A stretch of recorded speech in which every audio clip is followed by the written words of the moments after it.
बिस्मिल्लाहिर्रहमानिर्रहीम। आप मुझे सुन रहे हैं यूट्यूब चैनल से। मैं हूं मुर्तज़ा सैयद। जिस टॉपिक के ऊपर मैं आज आपसे मुखातिब हूं वो मेरी पिछली वीडियोस का तसलसल है, जैसा कि वो चाइना और इंडिया लद्दाख डिस्प्यूट के ऊपर। उससे पहले जो मैं अपना एक फ़र्ज़ समझता हूँ, बहुत ही मुख्तसरन वो ये कहूँगा कि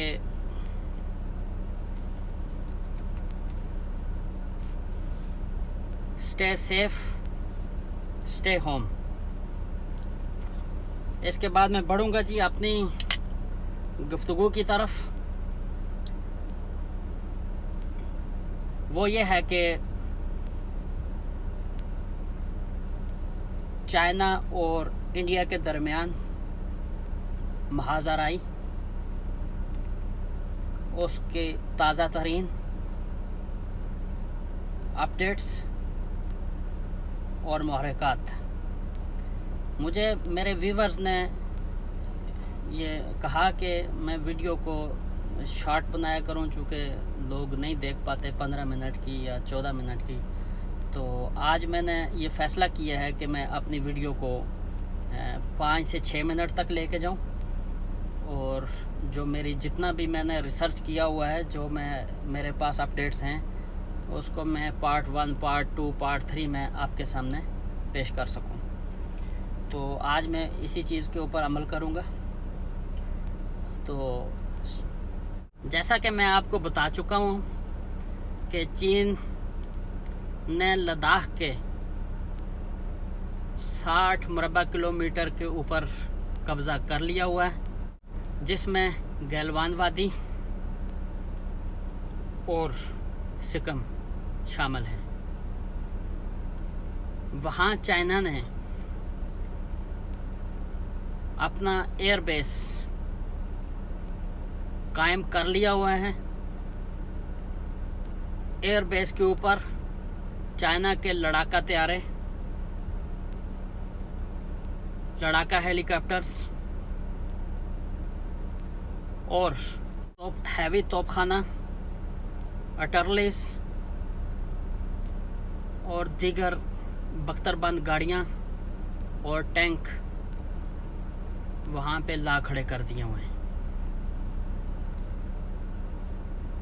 जिसका आप इस वीडियो से इंडियंस की चीख अंदाज़ा लगा सकते हैं। ये ज़रा वीडियो देखिएगा। बहुत बड़ा चालबाज है और महाधूर्त भी, ये तो सब जानते हैं। लेकिन दुनिया को कोरोना बांटने वाला वायरस विलेन एक नंबर का डरपोक भी है। इस पर अब पक्की मुहर लग गई है। जब से कोरोना की कालिख जिनपिंग के माथे पर लगी है, वो उसे छुड़ाने के लिए छटपटा रहे हैं। जिनपिंग आर्मी की छटपटाहट तमाम दूसरे देशों से लगी सरहद पर देखने को मिल रही है। ड्रैगन आर्मी की फड़फड़ाहट LAC यानी लाइन ऑफ एक्चुअल कंट्रोल उस पार दिखी। ड्रैगन ने फाइटर जेट उड़ाए। आखिर जिनपिंग की शैतान खोपड़ी में चल क्या रहा है?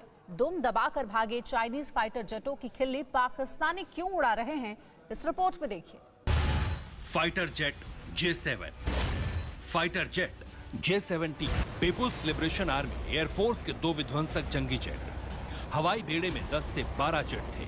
फाइटर जेट्स ने चीन के शिनजियांग के होटन एयरबेस से उड़ान भरी। ड्रैगन के फाइटर जेट्स का उड़ान दस्ता कुछ ही देर में लद्दाख की तरफ मुड़ा, और देखते ही देखते चीनी जंगी जेट भारतीय सीमा के बेहद करीब। अच्छा जी, अब चलते हैं हमारे खेल के पीछे। असल मुहर्रिकात क्या हैं, उसके लिए मैं आपको 2 अहम खबरें दूंगा। वो ये हैं कि ये जितना भी प्लान बनाया गया है, ये जितना भी स्क्रिप्ट लिखा गया है, इस स्क्रिप्ट का जो टारगेट है, जो थ्रेशोल्ड है, वो पाकिस्तान और चाइना के दरमियान CPEC माहिदा है, और नेपाल और चाइना के दरमियान 20 माहिदे हैं। इन सब माहिदों को इन प्रोजेक्ट्स को सबटाज करने के लिए इंडिया फ्रंट लाइन के ऊपर रोल प्ले कर रहे हैं और इंडिया की बैक पे इंडिया की पुष्टपनाही करने वाले बड़े बड़े ममालिक हैं जो अब आहिस्ता आहिस्ता एक्सपोज हो रहे हैं, जिसको हम देसी ज़बान में ये कह सकते हैं कि बिल्ली थैले से बाहर आ रही है। अब इस प्लान में चाइना, पाकिस्तान और नेपाल के गिर्द घेरा तंग किया जा रहा था, जिसको चाइना ने बर वक्त काउंटर किया और मज़ीद भी इक़दामात कर रहा है। इस सारे सिनेरियो के ऊपर गुज़श्ता रोज़ ISI हेडक्वार्टर में पाकिस्तान के वज़ीर आज़म जनाब इमरान खान साहब, पाकिस्तान मसल्ह अफवाज के सरबराह जनाब जनरल कमर जावेद बाजवा साहब और DG ISI और दीगर अहम ओहदेदारों के दरमियान एक बैठक भी हो चुकी है, जिसमें इन तमाम महरक़ात का और आने वाले वक्त के लिए इंटेलिजेंस मालूमात के ऊपर गुफ्तगू शुनीद हुई और मामलात तय कर लिए गए। अब चाइना ने ये इतना बड़ा स्टेप आज ही क्यों लिया, जिसमें इतनी बड़ी डिप्लॉयमेंट टॉप लेवल के फाइटर जेट, हेलीकॉप्टर्स, अटर्लीस, टैंक और मजबूत मोर्चाबंदी। इब्तदा में तो टेंट थे, अब मजबूत मोर्चाबंदी है जो कि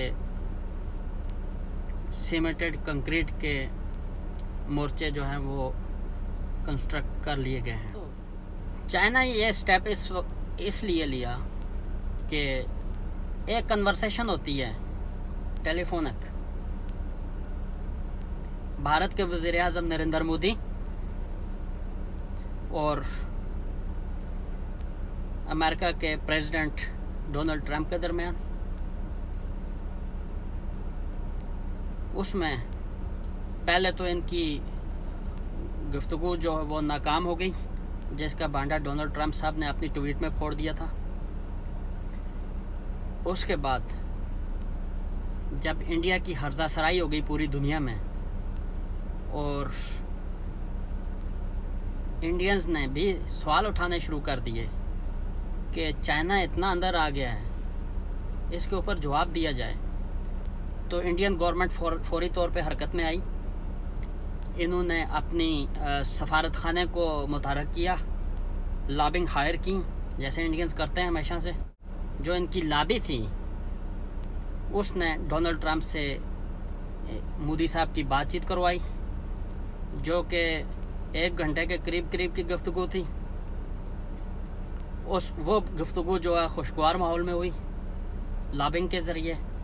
उसमें अमेरिका ने मोदी साहब को धमकी दी कि हम आपकी बैक पर हैं, आप खुलकर खेलें, जिसका अमेरिका के वजारत ख़ारजा से जो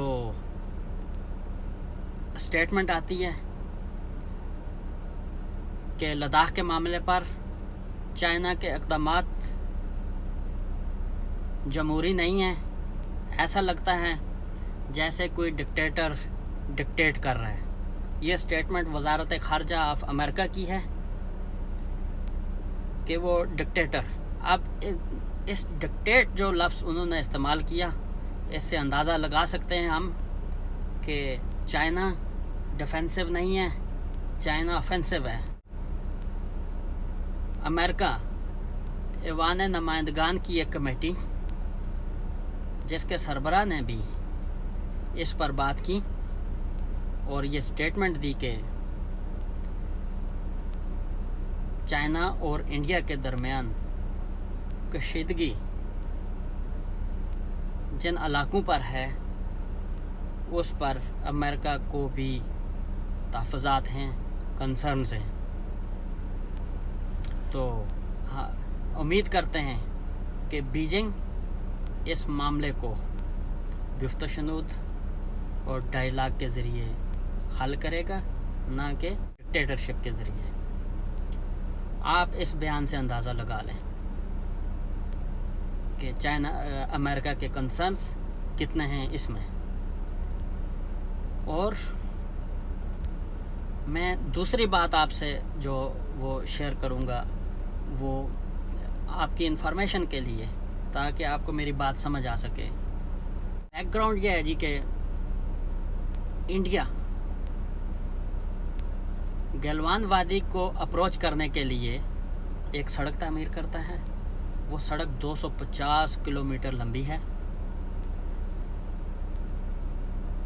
दरबोक चौक से शुरू होकर दौलत बेग ओल्डी से गुज़रते हुए ये सड़क शाहराह कराकरम के साथ आकर लगती है। अब इस 250 किलोमीटर सड़क का जो थ्रेशोल्ड है वो शाहराह कराकरम है। जैसा कि आप जानते हैं कि शाहराह कराकरम पाकिस्तान के लिए, गिलगित पाकिस्तान के हिस्सा गिलगित बल्तिस्तान के लिए, कश्मीर के लिए और गेम चेंजर सी पैक के लिए कितनी अहमियत की हामिल है। तो इंडिया के अज़ाइम दीगर बड़े ममालिक की पुष्टपनाही के साथ इन इलाकों के ऊपर हमला करना, जो कि उनकी डॉक्ट्राइन में शामिल है। शाहराह रेशम को, शाहराह कराकरम को कट करते हुए बलूचिस्तान को पाकिस्तान से अलहदा करना और चाइना को वहाँ पे ब्रेक लगाना है। इस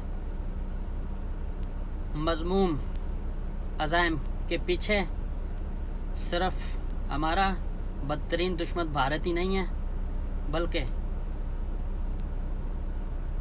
बहुत बड़ी बड़ी कुव्वतें। लेकिन अल्हम्दुलिल्लाह हमारी फोर्सेस इतनी मजबूत हैं, हमारा दफ़ा इतना मजबूत है, जज्बा ईमानी के साथ हमारी फोर्सेस इस सारी जारहियत का दफ़ा कर रही हैं, जानों के नजराने पेश कर रही हैं। और मेरे पाकिस्तानियों को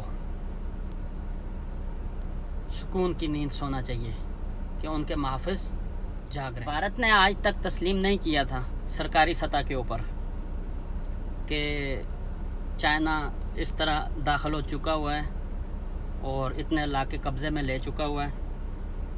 लेकिन पहली दफ़ा इन्होंने तस्लीम करना शुरू कर दिया है। आप राजनाथ सिंह की कल का इंटरव्यू निकाल के देख सकते हैं, जो एक सहाफ़ी को उन्होंने दिया। उसमें वो ये तस्लीम कर रहे हैं और साथ ये झूठ भी बोल रहे हैं, सिर्फ़ अपनी अवाम को तसल्ली देने के लिए कि अगर भारत की फोर्सेस बर वक्त दफा ना करती तो चाइना सारे का सारा लद्दाख ले चुका होता और सारे शहर ले चुका होता। ये सिर्फ वो अपनी अवाम को तसल्ली के लिए झूठ बोल रहे हैं, जबकि हकीकत इसके बरक्स है। वो ज़रा भी अपना दफा नहीं कर पाए। अब जो मोदी को ब्रीफिंग दी गई है रा की तरफ से, इंडियन इंटेलिजेंस की तरफ से, जो मैंने उनके सीनियर जर्नलिस्ट को सुना, उनके डिफेंस एनालिस्ट को मैंने सुना, उनके मुताबिक मोदी को रा ने ब्रीफिंग दी और राह ने अपनी नाकामी छुपाने के लिए एक मरतबा फिर पाकिस्तान के ऊपर इल्ज़ाम लगा दिया। जैसा कि मैं थोड़ा सा आपको पीछे लेके चलूँगा, जिस तरह 2019 में पाकिस्तान के जेट घुसे थे और खाली एरिया में बमबारी की थी सिर्फ उनको दिखाने के लिए, जिसमें एक ऐसी जगह भी थी जहाँ पे इंडिया के बढ़ के मारने वाला आर्मी चीफ भी मौजूद था, बिपिन रावत, आई थिंक, मुझे उसका नाम भी सही तरह नहीं आता, वो मौजूद था। और हॉटलाइन के ज़रिए हमारी फोर्सेस ने उनको बताया कि हमें पता है ये कहाँ छुपा हुआ है, इसको आप ले जाएं, अदरवाइज़ ये मारा जाएगा। तो फौरी तौर पे वो वहाँ से भागा था। अब इंडियन इंटेलिजेंस ने जो रिपोर्ट मोदी को पेश की है, उसमें एक मोदी को यह डराया गया कि अगर आप चाइना के साथ लड़ते हैं